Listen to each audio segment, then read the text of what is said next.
Alright, I made that body. Oh, gonna make a burrito. Gonna have some Cheerios. La la la la la. Okay, anyway. It's time to finally do that thing I said I was going to do on Saturday but didn't do on Sunday. I planned on reviewing the Taken movies on Sunday, just binge watching all three and doing a review after I got done. Didn't do that. I got the case of the fuckets. You know what I mean? Sunday is like, hey, you gotta do it. And I said to myself, if you haven't put the Blu-ray in or watched it on Vudu by 3 o'clock, you're not gonna do it. And so 3 o'clock came around, never happened. So here I am on a Monday, giving you my review of Taken. Taken still holds up, man. Now, I've only seen the first two. I haven't seen the third one. And it came out, I was just like, I don't know if I'm into it. They made it the third one. Second one was okay. I don't remember being all that in a bag of chips. Not as good as this one, definitely. But, yeah, definitely the thing that people remember from this is the monologue. I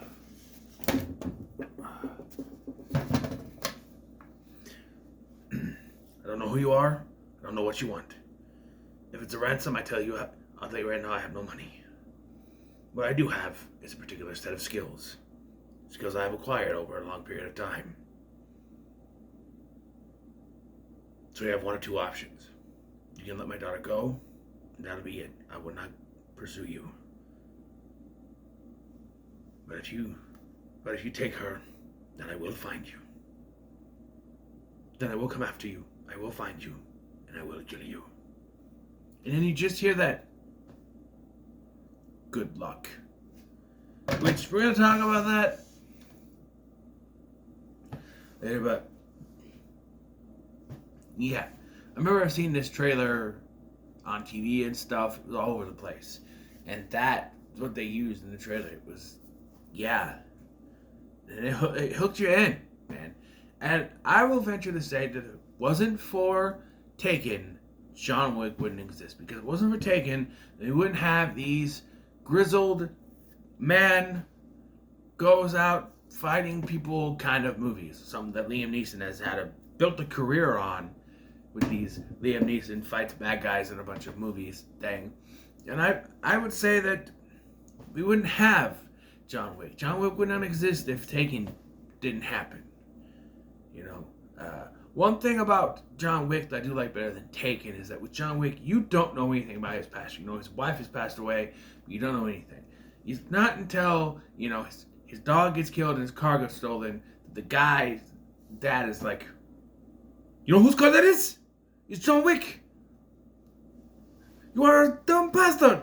I raised the fucking idiot. Basically, is what he says. And like, you know, you don't know anything. Here, they lay it all out for you. He's former CIA. His name's Brian Mills. He's former CIA. He wasn't around for his daughter because of all the missions he was going on. It caused a lot of problems with him and his wife. Nowhere. That's why she remarried to a guy named Stuart, who apparently is Dougray Scott. I didn't know that. I didn't recognize him. He got beard. At least he's Dougray Scott in the third one. I don't know. Maybe he's in this one. Yes, and so he is an overprotective father. He shows up at his daughter's 17th birthday, who is played by an actress who is 26 years old. Yeah, why 17? Okay, so it's Maggie Grace from Lost, right? Maggie Grace from Lost. Keep in mind, this is 2008. She's playing 17. She's played an adult in two prior things in 2004. Lost, she was an adult. In the Fog remake, she was an adult. And The Ghost, still don't get the ending of that movie. But here she's playing 17. Couldn't you just say 18? Wouldn't that make more sense? I don't know. And her best friend, Amanda, is played by Katie Cassidy, who was 22. I would believe she was 17 over the 26-year-old Maggie Grace. And that probably because, Katie Cassidy had played teenagers well into her mid-20s, but she has that young look on her face. She's only a year older than I am. She looks younger than me. Maybe because I'm fat, bald, and have this 5 o'clock shadow. I look 40. Not 40, 36. Anyway, so he shows up at a birthday party, which the mom has. It's always one of those divorce things. You shouldn't be here. Like, Ant-Man, when he shows up, you can't be here. Bitch, I'm her dad. I can be here, okay? That's the one thing that I hate about those kind of movies. They're divorced. Shows up at a daughter's birthday party and is like, no, you can't be here. It's like, what? Like, I understand he's a criminal. Ant-Man, he's a criminal, that sort of thing. But what did Brian do? It's just like, what are you here? I'm here to see my daughter, Give her a karaoke machine. And the mom seemed like, she wanted to be a singer. That's when she was 10, Brian. And I'm just like, bitch, shut up. But she likes it, it's, I don't know. She's like the worst in this. But then when the shit hits the fan, it's like, Brian, help. Oh, now you want him to be involved. Oh, okay. Like, now that he's the only one that can save your daughter. Oh, it's Brian, please help me, please.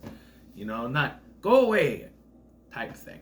So, the daughter organizes a lunch for them because she wants to get permission to go on a trip to Paris, which he is understandably very iffy about. He's very against. He doesn't think it's safe.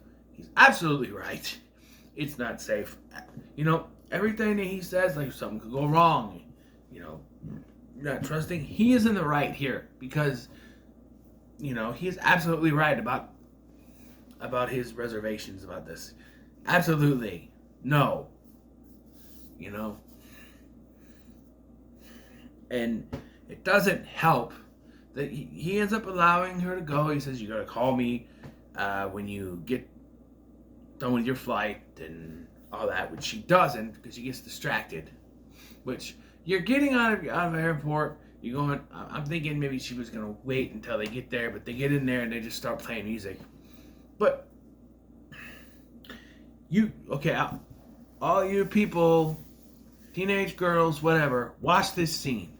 Watch this scene of from when they leave to the airport to when they get to where they're staying, and know that everything that happens, do not fucking do.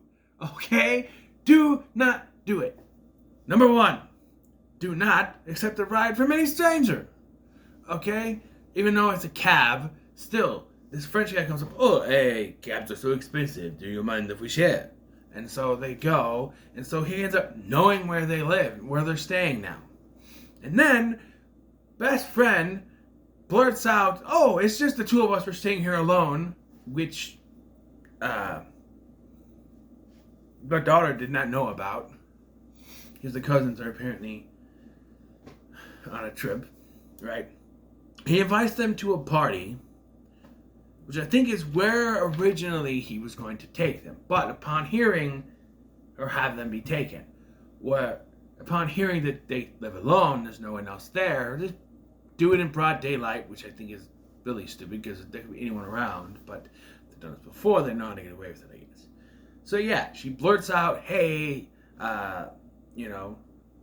everything with their social security numbers, basically, or bank account numbers. It's just like, she's blurting out, and then she's like, I'm going to sleep with that guy, and she's like, well, I can find someone for you, and it's like,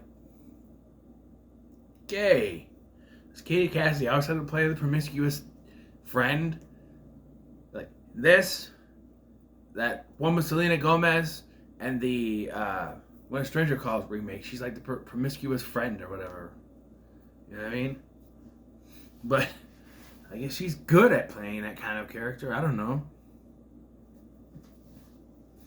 Anyway, so yeah, like as soon as they get up there at the music and stuff, Brian calls, and then they come in, they take Amanda, and they find her under the bed. He tells her to hide under the bed, and he says, listen, you're going to be taken. Like, he knows. He's calm about it, but he's confident he can get her back. And so he's like, you have to tell me what he looks like. Scream it out. Leave the phone down. Scream it out, whatever. Then you get the line that I already said. And then it's on. I do want to mention that, like I said, they kind of show us. They show us that he's a former CIA. He's retired. He's working security. And in a scene that obviously makes no sense. That honestly, I should say, makes no sense. He's protecting this pop star. He's doing security. She gets done, and some guy shows up with a knife. And he thwarts the guy and gets her out of there and takes her back to a hotel room or wherever. House, whatever. And I'm thinking, okay, that's to show us how badass he is. But what's the story here? Why was she being attacked? Why? What is going on? Why was she being attacked? They don't even explain why they have security for her. Right? Like, she's a pop star, sure. Anything can happen, but why is this guy trying to kill her? Like, there's no explanation. Like, Yeah. Anyway, now he's on the job trying to find his daughter, and that's what he does. He goes and he does everything. He does everything alone, despite the fact that he has a group of retired CIA buddies that could help him out. He's just like, no, doing it on my own. And he gets in contact with one of the like a police detective or something in France that he has some connection with, and he now sits behind a desk, I guess. And this guy is the human personification of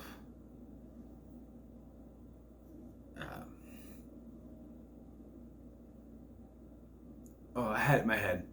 Human personification of the word dumbass, basically. But it turns out he's in on it, which I think wasn't needed. But he's one of those like a scared. It's at first, it seems like he's scared to get involved. He retired. He just sits behind the desk. He's a pussy, basically. And then later it gets revealed that he has some kind of connection to it. I don't know why or how he's connected. It's just, or why they did it. I felt like it wasn't needed, but they needed some kind of way for him to get to the guy he has to get get his daughter back.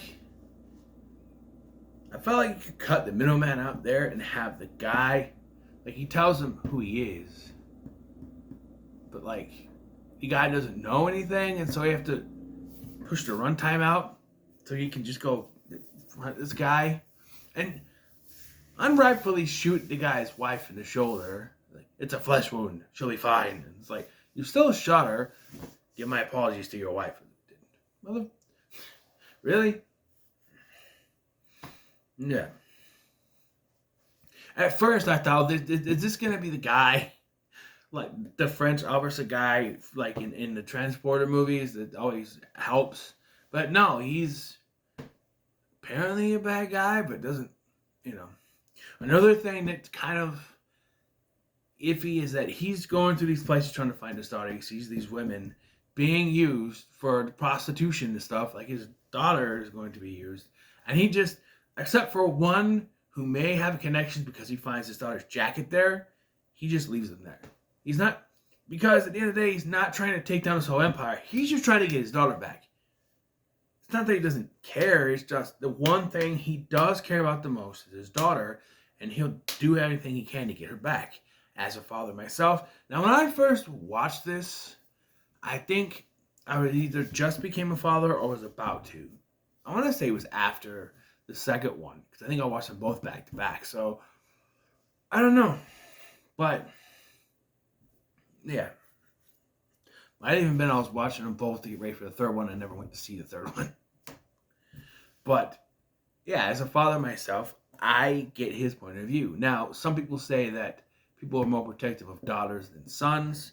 And, no offense to women or to girls, daughters, whatever. But it has historically been that, yes, fathers are more protective of their daughters because they see their sons as, they're men that can handle themselves. And as someone like Brian, he could teach a son to follow in his footsteps and fight. Whereas his daughter, that's your little girl, the one you protect, the one you watch over. that sort of thing. Nothing against women. I've seen women that can kick ass. Okay, so nothing saying like that. I'm not that kind of person. I'm equality for women. I'll say that much. I've seen women that can kick ass. Okay, but it's just the way you see it as a father, right? As a father, you see your daughter as your little girl. You do anything to protect her, and he's overprotective at first, but he's absolutely completely right in his overprotections, because as soon as he lets her out of his sight, what happens? Kidnapped. Now, it's not her fault entirely. It's her dumbass friend's fault for blabbing to some stranger he just met. And yes, there is a chase scene where he tracks the guy down because his reflection, he took a picture of both of them, and so his reflection is in the picture, and that's how he's able to find him. And this guy is just the guy that points out. Basically, he goes, "Hey, introduced to a party," and then he basically collects these women, these young women, to do this stuff, prostitution, and fill them up with drugs so they can't. The only thing, I don't know, but yeah. And there's a scene that really kind of ends kind of weird, where it's like a chase scene. He's got him, and he's hit by a truck, and the guy's just dead. And yeah, like I said, he could cooperate with the police and everything to try to take this whole thing down, but he's a one-man renegade trying to save his daughter. He could give two shits about the police. A couple occasions during the film, he's kind of running from the police. He eventually tracks down these guys, and I love this scene. Okay, he tracks down these guys because the girl that had his daughter's jacket said that the daughter gave it to her because she was cold. And then she says she saw the daughter at the house with the red door, which happens to be this mansion type thing, where these Albanians are gathered around a table. He pretends to be the French police guy, not using a French accent, but just pretends to be him. On a couple of occasions in this movie, he pretends to be this French police officer guy with no French accent, and then he tricks them by saying, "Can you translate this for me?" It's Albanian, and it's "good luck." And he has the one guy that says "good luck," and he somehow believes this is the guy that kidnapped his daughter. Keep in mind, they compare the two voices, and I still think the guy sounds nothing like the guy over the phone. It's because the guy on the phone had a clear American type accent. It was "good luck." Whereas this guy's like, "Oh, good luck." It's two different voices, but they play it like it's the same voice. But yeah, so he beats the guy, beats up all the other guys, and he takes this guy hostage, and he has him set up, handcuffed, whatever, to be electrocuted.